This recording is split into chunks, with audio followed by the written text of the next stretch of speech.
जय बजरंगबली, आपकी सदा ही जय हो। हनुमान जी, आप सदैव अपना आशीर्वाद मेरे सर पर बनाए रखना। आपका नाम लेकर ही मैं अपना पानी पूरी का ठेला शुरू करता हूँ। आप मुझ पर अपनी कृपा यूं ही बनाए रखना। आओ आओ, बढ़िया ताजी स्वादिष्ट चटपटी पानी पूरी खाओ। ऐसी पानी पूरी आज तक नहीं खाई होगी। 10 रुपए में 20 पानी पूरी, सस्ती और खस्ता भी। आओ आओ। पानी पूरी का ठेला, लच्छू पानी पूरी वाला। मेरे ठेले के सामने एक नया ठेला लग गया। भोला पिछले कई सालों से पानी पूरी का ठेला चला रहा था। वो हनुमान जी का परम भक्त था और रोजाना हनुमान मंदिर में दर्शन करते हुए वो अपना ठेला लेकर काम पर जाता था। भोला ने अपने ठेले पर भी हनुमान जी की एक फोटो लगा रखी थी, जिस पर वो रोजाना पानी पूरी शुरू करने से पहले हनुमान जी को पानी पूरी का भोग लगाता था। भोला को ऐसा करते देख सामने नया ठेला लगाने वाला लच्छू जोर जोर से हंसने लगता है। ऐसा तो भाई पहली बार देखा है, हैं? हनुमान जी पानी पूरी खाते हैं। कैसे बेवकूफ लोग हैं जो भगवान को पानी पूरी खिलाते हैं। देखो भैया, तुम यहाँ नए आए हो, इसीलिए अपनी हद में रहो। मेरा मजाक उड़ाने की कोई जरूरत नहीं है। अपने काम से काम रखो। मैं तुम्हें कुछ नहीं कह रहा। इसका मतलब ये नहीं कि तुम मुझे कुछ भी बोलते जाओगे।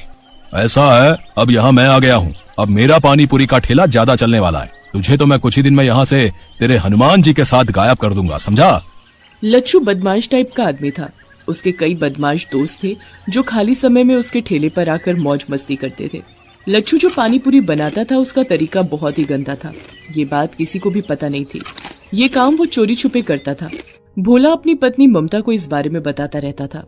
ममता, तुम नहीं जानती हो, वो नया पानी पूरी वाला लच्छू बहुत ही गंदा इंसान है। वो ग्राहकों को गंदे पानी और पुराने मसालों से बनी पानी पूरी खिलाता है। ये बात कोई ग्राहक नहीं समझता। सबको बस सस्ता दिखता है। इसी वजह से मेरे ठेले पर ग्राहकों का आना बहुत कम हो गया है। सब लच्छू के ठेले पर ही जाते हैं। सुनो जी, बेईमानी की नींव पर खड़ी इमारत की दीवारें बहुत कच्ची होती हैं। देखना, ये लच्छू ज्यादा दिन टिक नहीं पाएगा। और आप तो अपने हनुमान जी पर विश्वास रखते हो ना, तो अपनी सारी चिंता छोड़ दो। भोला हनुमान जी का ध्यान करके सो जाता है। अगले दिन भोला जब अपना ठेला लेकर बाजार पहुंचता है तो उसके ठेले पर कुछ बदमाश आ जाते हैं। ओए, पानी पूरी खिला तो जरा, देखें तेरी पानी पूरी में कितना स्वाद है। जी अभी खिलाता हूँ, ये लीजिए। कल्लू भाई, पानी पूरी में ज्यादा स्वाद नहीं है, थोड़ा तीखा और मिला बे। मेरा दोस्त कई दिनों बाद आया है, इसे जी भर के पानी पूरी खिला। तभी 2 आदमी और आ जाते हैं और वो भी उन्हीं दोनों बदमाशों के दोस्त होते हैं। वो भी साथ में पानी पूरी खाने लगते हैं। उनमें से 2 लोग भोला के सिर पर मार मार कर बात कर रहे थे। भोला को ये सब पसंद नहीं आ रहा था। अरे आप लोग ये कैसी हरकत कर रहे हैं? खिला तो रहा हूँ, इंसान हूँ, कोई मशीन नहीं। खिलाने में समय तो लगता ही है। अब आप 4, मैं 1 खिलाने वाला। चलो भाई चलते हैं, बस कर बे। अरे अरे, कहाँ जा रहे हो? मेरे पैसे तो दे जाओ। कौन से पैसे? अरे तुम लोगों ने जो पानी पूरी खाई है, मैं उसके पैसे मांग रहा हूँ। हमसे पैसे मांगेगा? जा, नहीं देते। बोल क्या कर लेगा? ये क्या बदतमीजी है? तुम तो गुंडागर्दी कर रहे हो। मेरी मेहनत की कमाई है, वो तो तुम्हें देनी ही पड़ेगी। साले, हमसे पैसे मांगता है, अभी तुझे बताते हैं। चारों बदमाश भोला को बुरी तरह पीटने लगते हैं और उसका पानी पूरी का ठेला पूरा तोड़ देते हैं। सामने खड़ा लच्छू पानी पूरी वाला जोर जोर से हंस रहा था। और मारो, आज के बाद इसे पानी पूरी बेचने के लायक ही मत छोड़ना। आसपास से जाते हुए लोग बदमाशों से इतना डर गए थे कि कोई भी भोला की मदद को नहीं आया। बदमाश लच्छू के दोस्त थे। वो जब वहाँ से चले गए तब एक व्यक्ति ने भोला की मदद की और उसे रिक्शा पर बिठाया। भोला लहूलुहान घर पहुंचा। उसकी हालत देखकर ममता घबरा गई और उसे डॉक्टर के पास ले गई। भोला के हाथ पैरों में बहुत चोट थी। डॉक्टर ने भोला को कुछ दिन आराम के लिए बोल दिया। ममता, ये सब उस बदमाश लच्छू पानी पूरी वाले का ही किया धरा है। हे बजरंगबली, ऐसे पापियों को सजा क्यों नहीं मिलती? अब मैं काम पर कैसे जाऊंगा? भोला अभी ममता से बात कर ही रहा था कि तभी दरवाजे पर दस्तक होती है। कौन है? रुको, आती हूँ। अरे रतन, तू? प्रणाम दीदी, कैसी हो? अरे ये जीजा जी को क्या हुआ? ये चोट? तू आ बैठ, पहले कुछ खा पी ले, फिर सारी बात बताती हूँ। रतन, तुम तो कभी शहर आते नहीं हो, अचानक कैसे आना हुआ? बस जीजा जी, आपसे और दीदी से मिलने का मन था और मुझे शहर में थोड़ा काम भी था। ममता का भाई रतन गांव में रहता है। उसका शहर आना बहुत कम होता है। ममता भोला के साथ हुए हादसे के बारे में रतन को बताती है, जिसे सुनकर रतन गुस्से में आ जाता है। दीदी, तुम चिंता मत करो, अब मैं आ गया हूँ। मेरे रहते जीजा जी का काम कोई बंद नहीं कर सकता। कल से मैं पानी पूरी का ठेला लगाऊंगा। देखता हूँ किस में हिम्मत है जो मुझे वहाँ से हटा दे। रतन की बात सुनकर ममता और भोला पहले तो थोड़ा घबरा जाते हैं, पर रतन उन्हें समझा देता है। अगले दिन रतन पानीपुरी का ठेला लेकर बाजार पहुंचता है। लच्छू पानीपुरी वाला भोला की जगह रतन को ठेला लगाते देख हैरान रह जाता है। ओह, तुम कौन हो भाई, जिसमें इतनी हिम्मत आ गई जो मेरे सामने पानीपुरी का ठेला लगा लिया? मेरा नाम रतन है और भोला मेरे जीजा जी हैं। अब से मैं उनकी जगह यहाँ पानीपुरी का ठेला लगाऊंगा। भोला के तो हाथ पैर तुड़वाकर मैंने यहाँ से हटवा दिया, अब तेरा भी यही हाल करवाऊं क्या? है हिम्मत तो मेरे ठेले को हाथ लगा कर दिखा। अभी अपने दोस्तों को फोन करता हूँ। हाँ, रतन ग्राहकों को पानी पूरी खिलाने लगता है। इतनी देर में लच्छू उन्हीं बदमाशों को बुला लेता है। ये रहा भोला का साला रतन, इसे भी इतना मारो कि ये भी खटिया पकड़ ले। अरे मेरे हाथ को क्या हुआ? मेरा हाथ एक जगह पर रुक क्यों गया है? मैं इसे मार क्यों नहीं पा रहा? मेरे साथ भी यही हो रहा है, मेरे भी दोनों पैर जमीन से चिपक गए हैं, मैं तो हिल भी नहीं पा रहा। मेरे जीजा जी को तुम लोगों ने मारा था, अब मेरा ठेला तोड़ने आए हो, अभी तुम्हें सबक सिखाता हूँ, ये लो।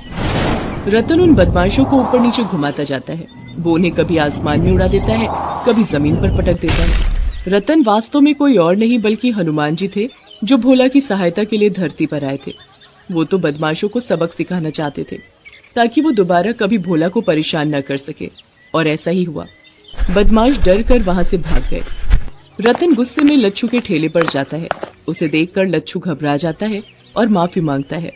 मुझे माफ कर दो रतन, मुझसे गलती हो गई, मैं आज के बाद कभी भी भोला को परेशान नहीं करूंगा।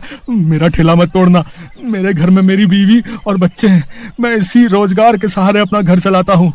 घबराओ नहीं, मैं तुम्हारे साथ ऐसा सलूक नहीं करूंगा जैसा तुमने किया। मैं तो बस तुम्हें समझाने आया हूँ। हमेशा याद रखना, दूसरों से ईर्ष्या करके कुछ नहीं मिलता, अपना ही नुकसान होता है। इसलिए अपने काम में मन लगाओ, दूसरों को मत देखो, वरना पापियों को दंड देते भगवान को देर नहीं लगती। उस दिन के बाद लच्छू ने अपने काम में ध्यान लगाना शुरू कर दिया। रतन लच्छू के सामने ही ठेले पर पानी पूरी बेचता था। रतन की पानी पूरी लोगों को इतनी स्वादिष्ट लगती थी कि लोगों की भीड़ बढ़ती चली गई। रतन कुछ महीनों तक वहीं रुका। रतन ने काफी पैसे जोड़ लिए थे। वो पैसे उसने भोला के हाथ में दिए। जीजा जी, ये पानी पूरी की कमाई के रुपए हैं। अब आप इन रुपयों से अपनी एक दुकान और मकान खरीद सकते हो। मैं कल सुबह ही गाँव वापस चला जाऊंगा। आपकी तबीयत में भी अब सुधार है और मेरा काम भी यहाँ पूरा हो चुका है। रतन, तुमने सचमुच मेरी बहुत मदद की है, मानो हनुमान जी ने तुम्हें मेरी सहायता के लिए भेज दिया हो। भोला की बातों को सुनकर रतन मुस्कुरा देता है। इतनी देर में ममता को एक फोन आता है। हेलो दीदी, कैसी हो? पता चला जीजा जी का एक्सीडेंट हो गया था। मैं कल सुबह माँ के साथ उन्हें देखने आ रहा हूँ। ठीक है, मैंने सोचा मैं तुम्हें बता दूं। अगर फोन पर रतन है तो सुनो जी, ये कौन है? ममता को घबराता देख हनुमान जी अपने असली रूप में आ जाते हैं। उन्हें सामने खड़ा देख भोला और ममता दोनों की आंखों में आंसू आ जाते हैं। प्रभु, आप मेरी मदद को आए, आपकी महिमा अपरंपार है प्रभु। भोला, तुम्हें तो पता ही है, जब भी कोई भक्त सच्चे हृदय से मेरी पूजा और उपासना करता है, मैं उसकी मदद के लिए अवश्य आता हूँ। तुम मेरे सच्चे भक्त हो, हमेशा ऐसे ही ईमानदारी और मेहनत से काम करते रहना। मेरा आशीर्वाद सदैव तुम्हारे साथ है। इतना कहकर हनुमान जी अंदर ध्यान हो गए। भोला ने उन रुपयों से एक दुकान और एक मकान खरीद लिया और अपनी पत्नी ममता के साथ खुशी खुशी जीवन बिताने लगा। सुल्तानपुर गांव में पद्मा नाम की एक गरीब औरत रहा करती थी। वो श्री राम जी की भक्त थी। हर दिन उनकी पूजा करती और उसी गांव के पेड़ के नीचे अपना एक छोटा सा चाय का ठेला लगाकर उसी से अपना गुजारा करती थी। श्रेया को पढ़ाया करती थी। एक दिन पद्मा के सपने में हनुमान जी आए और उससे कहा, सुनो पद्मा, मेरे एक गरीब भक्त के बेटे को संभालने की जिम्मेदारी मैं तुम्हें सौंपता हूँ। तुम उसकी अच्छे से परवरिश करना। तुम्हें जब भी किसी चीज की जरूरत होगी, मैं हमेशा तुम्हारे साथ रहूँगा। बस एक बार मारुति कहकर मुझे आवाज दे देना। ये कहकर हनुमान जी वहाँ से गायब हो गए। झटके से नींद से जागी पद्मा। पास में देखा तो खटिए पर उसकी बेटी श्रेया सोई थी और दीवार पर टंगी घड़ी में प्रातः के 4 बज रहे थे। अरे ये क्या, प्रातः के समय हनुमान जी मेरे सपने में आए, मुझे एक बेटा देने की बात की, उसकी जिम्मेदारी सौंपी। हे प्रभु राम, बस आप ही सहारा हो। पद्मा ने हाथ जोड़कर श्री राम जी को प्रणाम किया और वापस सो गई। समय बीता और सुबह हो गई। उसी गांव में मौर्या नाम का एक गरीब लड़का रहा करता था। मौर्या के माता पिता के देहांत के बाद वो बिल्कुल अकेला हो गया था। आस पड़ोस वाले भी उस पर बिल्कुल ध्यान नहीं देते थे और ना ही कोई उससे बात किया करता था। एक दिन मौर्या को बहुत जोर की भूख लगी थी और घर पर खाने के लिए कुछ भी नहीं था। मौर्या घर से बाहर निकला। बहुत जोर की भूख लगी है, अगर मैं किसी से खाना देने के लिए कहूँगा तो वो ये नहीं कहेंगे कि अच्छा तुम्हें भूख लगी है, आओ बैठो मैं तुम्हें खाना देती हूँ। उल्टा अगर ये कहे कि हाथ पैर तो सलामत है ना, तुम कोई काम क्यों नहीं कर लेते, इस तरह भी क्यों मांगते हो, ना बाबा, मैं किसी से कोई मदद नहीं मांगूंगा। बिना माँ बाबू जी के इस दुनिया में रहना बिल्कुल बेकार है। मैं भी माँ बाबू जी के पास चला जाता हूँ। ऐसा सोचकर मौर्य ट्रेन की पटरियों के पास जाने लगा। यूँ चलते जा रहे मौर्य के रास्ते में एक बंदर आया जिसकी टांग पर चोट लगी थी और वो बहुत दर्द में था। मौर्य तुरंत उसके पास गया और उसके पैर पर पट्टी बांधी। हम जानवरों के प्रति तुम्हारा प्यार देखकर मुझे बहुत खुशी हो रही है। बंदर भी कभी बोला करते हैं क्या? भला तुम कैसे बोल पा रहे हो? हम बंदरों से ही तो मनुष्य जाति निकली है ना। मुझे बहुत जरूरी काम से जाना है, आप अपना ध्यान रखना। ऐसा कौन सा काम है जिसे करने के लिए सारा गांव छोड़कर तुम्हें ट्रेन की पटरियों के पास जाना पड़ रहा है? आप आखिर हो कौन? आपको भला कैसे पता चला कि मैं ट्रेन की पटरियों के पास जा रहा हूँ? ये कहते ही बंदर हनुमान जी के रूप में आ गए। बेटा मौर्य, सृष्टि ने तुम्हारे माता पिता को तुमसे छीन लिया, इसलिए तुम जबरदस्ती उनके पास जाना चाहो, ये सोच सही नहीं है। यूँ उसे समझाकर हनुमान जी मौर्य को लिए चाय के ठेले पर रही पद्मा के पास ले गए। बेटा मौर्य, लो चाय पी लो। मुझे नहीं चाहिए। क्यों बेटा, मैं दे रही हूँ इसलिए नहीं ले रहे हो? अपनी माँ समझकर ही ले लो। और बेटा, तुम पहले की तरह स्कूल क्यों नहीं जा रहे? क्या तुम्हें पढ़ना अच्छा नहीं लगता? मुझे पढ़ना बहुत अच्छा लगता है, पर मुझे पढ़ाएगा कौन? जब माँ बाबू जी थे तब वो मुझे पढ़ाया करते थे, पर अब ऐसा नहीं होगा ना। बेटा मौर्य, मेरे घर के पास एक लड़का रहता है जो रात के समय बच्चों को पढ़ाता है। तुम्हें अपनी पढ़ाई जारी रखनी हो तो मेरे साथ चलो, मैं उससे बात करती हूँ। हाँ, पढ़ने का मन तो है और साथ में भूख भी लगती है। मुझे मेरी भूख मिटाने के लिए कोई काम तो करना होगा ना। बेटा तुम मेरे घर चलो, मैं तुम्हें खाना दूंगी। नहीं आंटी, कि बिना मेहनत किए किसी से कोई चीज नहीं लेनी चाहिए। ठीक है बेटा, मैं हर दिन तुम्हें चाय बना कर दूंगी। तुम अपने गांव के रेलवे स्टेशन पर जाकर हर दिन चाय बेचा करना। मैं इसके बदले तुम्हें खाना दूंगी और कुछ पैसे भी। यहाँ से जाती हुई ट्रेन में चढ़ जाना, फिर अगले स्टेशन पर उतरकर इस तरफ आने वाली ट्रेन में वापस लौट आना। अगर तुम्हारा मन हो तभी ये काम करना। मैं जरूर करूँगा। उस दिन से मौर्य हर दिन रेलवे स्टेशन जाकर चाय बेचने लगा और रात के समय मन लगाकर खूब पढ़ाई किया करता। अब मौर्य बड़ा हो चुका था। एक दिन जब वो ट्रेन में चाय बेच रहा था तब उसे कुछ अजीब सी आवाज सुनाई दी। मौर्य ने तुरंत ट्रेन की चेन खींची। ट्रेन के अंदर बैठे सभी यात्री उस पर चिल्लाने लगे। मौर्य उन्हें कुछ कहने की कोशिश कर रहा था पर उसकी कोई सुन ही नहीं रहा था।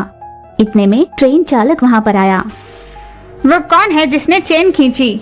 सभी यात्रियों ने मौर्य की ओर इशारा किया। अरे ओ बच्चे, तुमने चेन क्यों खींची? मैंने किताब में पढ़ा था कि ऐसी कोई अजीब सी आवाज सुनाई देने लगे तो तुरंत हमें ट्रेन की चेन को खींच देनी चाहिए। मुझे ठीक वैसी ही अजीब सी आवाज सुनाई दे रही थी जिससे ट्रेन को खतरा हो सकता था। इस पर ट्रेन चालक बोला, बेटा तुमने तो सच में बहुत बढ़िया काम किया है। सच्चाई पता चलने पर सभी यात्रियों ने मौर्य का बहुत आभार माना। फिर ट्रेन के कर्मचारी मौर्य के घर गए और उसकी होशियारी को मद्देनजर रख उन्होंने उसे बहुत अच्छी नौकरी ऑफर की। आप भले ही मुझे अच्छी नौकरी ना दे, पर इस गांव में एक स्कूल जरूर बनवा दीजिए। उच्च अधिकारियों से इसके बारे में बात कीजिए। मौर्य की बात सुन कर्मचारी वहां से चले गए। उन सभी की बातें सुन रहे गांव के मुखिया ने, बेटा तुम्हारी उम्र बहुत छोटी है, फिर भी तुम्हारी सोच बहुत ऊंची। आज तुम्हारी पढ़ाई की वजह से ही अपने गांव का नाम ऊंचा हुआ है। तुम्हारी तरह गांव का हर बच्चा पढ़ना लिखना जान जाए तो हमारा गांव बहुत आगे बढ़ेगा। मैं तुमसे वादा करता हूँ, इस गांव का मुखिया होने के नाते मैं इस गांव में स्कूल जरूर बनवाऊंगा। राम सेतु। क्या मेरे श्री राम लंका पहुंच गए हैं? स्वामी, स्वामी, इस अहंकारी रावण को परास्त कर मुझे अपने साथ ले चलो स्वामी। राम, वो वनवासी लंका में आ तो गया है किंतु वापस नहीं जाएगा, क्योंकि रावण को परास्त करने की शक्ति तो स्वयं रावण में भी नहीं है। ये कहानी है समुद्र पर राम सेतु निर्माण की। एक बार लंकापति रावण छल से माता सीता का हरण कर उन्हें लंका में ले आता है। राम को जैसे ही इस घटना का पता चलता है उन्हें रावण पर अत्यंत क्रोध आता है। सीता का हरण कर दुष्ट रावण ने बहुत बड़ा अपराध किया है। रावण ने स्वयं काल को निमंत्रण दिया है। अब रावण के साथ साथ उसकी लंका का भी अंत होगा। ये कहकर राम अपनी वानर सेना को अविलंब लंका की ओर प्रस्थान करने का आदेश देते हैं। दुष्ट रावण छल से सीता का हरण कर उन्हें लंका ले गया है। इसीलिए हमें लंका पर चढ़ाई करनी होगी। इसी क्षण लंका की ओर प्रस्थान करो। राम का आदेश मिलते ही वानर सेना में जोश भर आता है और वो उसी क्षण लंका की ओर प्रस्थान करने लगते हैं। सबसे आगे राम, उनके पीछे पीछे हनुमान, सुग्रीव, जामवंत, विभीषण, अनुज, लक्ष्मण और नल व नील जैसे अनेक योद्धा चल रहे होते हैं। सेना भगवान श्री राम और महादेव के जयकारे लगाते हुए आगे बढ़ती जाती है। जय श्री राम, जय श्री राम, बोलो सियावर रामचंद्र की जय। हर हर महादेव, हर हर महादेव। आगे बढ़ते हुए भगवान राम की सेना समुद्र तट पर जा पहुंचती है और फिर समुद्र पार करने पर विचार विमर्श होने लगता है। जामवंत, समुद्र पार जाने की कोई युक्ति सोचो। प्रभु, हमारे साथ विभीषण है, मेरे विचार से तो वही कोई उचित युक्ति बता सकते हैं। भ्राताराम, आपके पास तो ब्रह्मास्त्र है, आप उसका उपयोग क्यों नहीं करते? अनुज लक्ष्मण की ये बात सुनकर राम उन्हें मधुर वाणी में समझाते हुए कहते हैं। प्रिय भ्राता लक्ष्मण, जहाँ प्रेम से काम चल जाए वहाँ बल का उपयोग करना अनुचित होता है। समझ लो कि यदि हम ऐसा करें तो यह भी एक प्रकार का अहंकार ही होगा। ये कहकर राम समुद्र देव की उपासना करने का निर्णय लेते हैं। वो 3 दिनों तक उपवास रख समुद्र देव की उपासना करते हैं और उसके उपरांत समुद्र देव से मार्ग देने का आग्रह करने लगते हैं। हे समुद्र देव, मैं दशरथ नंदन राम आपसे विनती करता हूँ कि आप हमारी सेना को लंका जाने के लिए मार्ग दें। राम समुद्र देव से बार बार आग्रह करते हैं, किंतु समुद्र देव पर उनके आग्रह का कोई प्रभाव नहीं पड़ता। वो तो खामोशी से हिलोरे खाता रहता है। ये देखकर राम क्रुद्ध हो जाते हैं। लक्ष्मण, मेरे इतना आग्रह करने पर भी समुद्र देव मार्ग नहीं दे रहे। लगता है कि अब तो ब्रह्मास्त्र चलाना ही पड़ेगा। मैंने तो आपसे पहले कहा था भ्राता राम, पर आप ही नहीं मानते। हाँ, कहा था, पर उस समय हम समुद्र देव की इस उद्दंडता से अनभिज्ञ थे लक्ष्मण। ये कहकर क्रोधित राम धनुष उठाकर उस ब्रह्मास्त्र को चलाने को तैयार हो जाते हैं। हे समुद्र देव, अब हमारे कोप का सामना करने के लिए तैयार हो जाओ। हमारा बाण अमोघ बाण है जो तुम्हें पाताल तक सुखा देगा। किंतु इससे पहले कि राम के धनुष से बाण छूटता, समुद्र देव थर्राने लगते हैं और राम के समक्ष प्रकट होकर उनके चरणों में गिर जाते हैं। ना प्रभु, ऐसा अनर्थ मत करना। मुझ पर दया करो प्रभु, मेरी भूल को क्षमा करो। समुद्र देव के ये कहने पर प्रभु राम का क्रोध शांत हो जाता है और वो समुद्र देव से कहते हैं, पर इसके सिवा हम कर भी क्या सकते हैं समुद्र देव? हमें लंका जाने के लिए मार्ग चाहिए। प्रभु, आप मेरे ऊपर एक सेतु का निर्माण क्यों नहीं कर लेते? समुद्र पर सेतु बनाने की बात सुनकर राम कहते हैं, पर सेतु के निर्माण में तो बहुत समय लग जाएगा। प्रभु, आपकी सेना में नल और नील हैं, जो सेतु बांधने का कार्य अविलंब कर सकते हैं, क्योंकि ये शिल्प कार्य में बड़े कुशल हैं। क्या कहा? नल और नील? हाँ प्रभु, नल और नील। इन्हें एक ऋषि से श्राप मिला है कि ये जो भी चीज समुद्र में डालेंगे वो कभी डूबेगी नहीं। अतः ये जो भी पत्थर समुद्र में डालेंगे वो तैरने लगेंगे। समुद्र पर सेतु का भार मैं स्वयं सहन कर लूंगा। ये सुनकर राम नल और नील की तरफ मुड़ जाते हैं। नल और नील, तुम दोनों इतने महान शिल्पकार हो, यह तो तुमने कभी बताया ही नहीं। प्रभु, ये बताने की कभी आवश्यकता ही नहीं पड़ी। प्रभु, आज हमारा शिल्प कौशल आपके काम आ रहा है, यही हमारा सौभाग्य है। ठीक है नल और नील, तुम अभी से समुद्र पर सेतु बनाने का कार्य आरंभ कर दो। समुद्र पर सेतु बनाने की बात जैसे ही राम के मुख से निकलती है, जल, थल और आकाश में एकाएक हलचल शुरू हो जाती है। पशु पक्षियों में खुशी की लहर दौड़ जाती है और सब सेतु निर्माण में अपना अपना सहयोग देने के लिए उत्साहित हो उठते हैं। जल में मछलियाँ गोल गोल घूमने लगती हैं। प्रभु राम समुद्र पर सेतु बांधने जा रहे हैं, हम सब भी सेतु बनाने में अपना सहयोग देंगी। वन में मोर नृत्य करने लगते हैं और अन्य पशु पक्षी मधुर कलरव करने लगते हैं। सुनो सुनो मेरी प्रिय, सुनो, हम दोनों भी सेतु बनाने में अपना योग देंगे। हाँ हाँ, अवश्य देंगे। प्रभु राम के इस महाकार्य में हम भी अपना योगदान देंगे। देंगे जी, बिल्कुल देंगे। ऐसा सौभाग्य तो बड़ी मुश्किल से मिलता है। समुद्र पर सेतु बनाने का काम शुरू हो जाता है। जय श्री राम, जय श्री राम। राम सेतु को बनाने का कार्य जोरों पर चल रहा होता है कि तभी 2 सैनिकों की दृष्टि एक गिलहरी पर पड़ती है। गिलहरी बार बार रेत पर लेटती और फिर दौड़ते हुए सेतु पर पहुंचती और अपने शरीर पर लगी रेत को झाड़ने लगती। गिलहरी का ये अनूठा करतब देख दोनों सैनिक हंसने लगते हैं। अरे देख देख, उस नादान गिलहरी को तो देख कैसे खेल रही है। मूर्ख कहीं की, शरीर पर लगी रेत को सेतु पर झाड़ कर समझती है कि वो सेतु निर्माण में योग दे रही है। उनको गिलहरी का इस प्रकार उपहास करते देख राम को बहुत दुख होता है और वो उनको समझाते हुए कहते हैं, वो खेल नहीं रही है, बल्कि सेतु निर्माण में योगदान दे रही है, क्योंकि कोई भी महापुण्य का कार्य तभी सफल होता है जब उसमें छोटे बड़े समस्त प्राणी योग दें। राम की ये बात सुनकर वो दोनों सैनिक चुप हो जाते हैं और फिर राम उस गिलहरी को अपनी हथेली पर रख उसकी पीठ पर स्नेह से हाथ फेरते हुए कहते हैं, तुमने राम सेतु के निर्माण में अपना योग देकर महापुण्य का काम किया है। आज से तुम मेरा सबसे प्रिय जीव कहलाओगी। सेतु को बनाते हुए 4-4 दिन बीत जाते हैं और सेतु लगभग तैयार हो जाता है। ये देखकर राम अति प्रसन्न होते हैं। कल तक सेतु बनकर तैयार हो जाएगा और फिर मैं अपनी प्राणों से प्रिय सीता से मिल पाऊंगा। 5वें दिन समुद्र पर सेतु बनकर तैयार हो जाता है और राम सेना में खुशी की लहर दौड़ जाती है। बन गया सेतु, अब हम लंका पहुंच जाएंगे और लंकापति रावण को मार सीता मैया को वापस लेकर आएंगे। सेतु पार कर लंका की ओर प्रस्थान करने से पूर्व राम समुद्र किनारे शिवलिंग की स्थापना कर महादेव की उपासना करते हैं और फिर अपनी सेना को आदेश देते हैं, हनुमान, लक्ष्मण, सुग्रीव, अब जल्द से जल्द लंका चढ़ाई कर दो। उनका आदेश मिलते ही राम सेना लंका की ओर कूच करने लगती है। जय श्री राम, जय श्री राम, हर हर महादेव, हर हर महादेव। जैसे ही माता सीता को राम सेना के लंका में प्रवेश करने का संदेश मिलता है, उनकी प्रसन्नता का पार नहीं रहता। क्या मेरे राम श्री लंका पहुंच गए हैं? स्वामी, स्वामी, इस अहंकारी रावण को परास्त कर मुझे अपने साथ ले चलो। उधर रावण को जब राम सेना के लंका में आने की सूचना मिलती है तो वो राम का अट्टहास करने लगता है। लंकापति, सचेत हो जाइए, राम अपनी सेना सहित लंका आ पहुंचे हैं। राम, वो वनवासी लंका में आ तो गया है, किंतु वापस न जा पाएगा, क्योंकि रावण को परास्त करने की शक्ति तो स्वयं रावण में भी नहीं है।